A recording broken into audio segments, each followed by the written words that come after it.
जिलापाल जनशुणाणी शिविर अनुष्ठित खंडपड़ा ब्लॉक सभागृह आज जिलापाल ब्लॉक स्तरीय जनशुणाणी शिविर अनुष्ठित हो नयागढ़ जिलापाल अक्षय सुनील अग्रवाल जनसाधारण विभिन्न समस्या शुणी समुदाय 77 अभियोगरू 27 समस्यार तुरंत समाधान होता नहीं जिला प्रशासन ठारू सूचना मिली।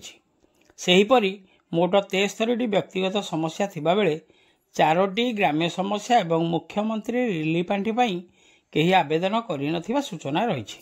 शिविर रे अन्यमानक मध्यरे जिला परिषद कार्यनिर्वाही अधिकारी लग्नजीत राउत, उपजिलापाल कर्णदेव समादार, अतिरिक्त एसपी सुभाष चंद्र पंडा, खंडपड़ा बीडीओ अंकुर अभिलाष, तहसीलदार विश्व विश्रुत त्रिपाठी, अध्यक्षा उपमा बेहेरा समेत विभिन्न विभागर वरिष्ठ अधिकारी माने उपस्थित रही।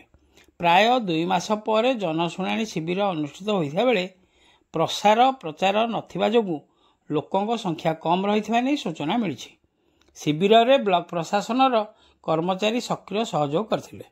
खंडपड़ारू संतोष कुमार साहू को रिपोर्ट, खंडपड़ा खबर।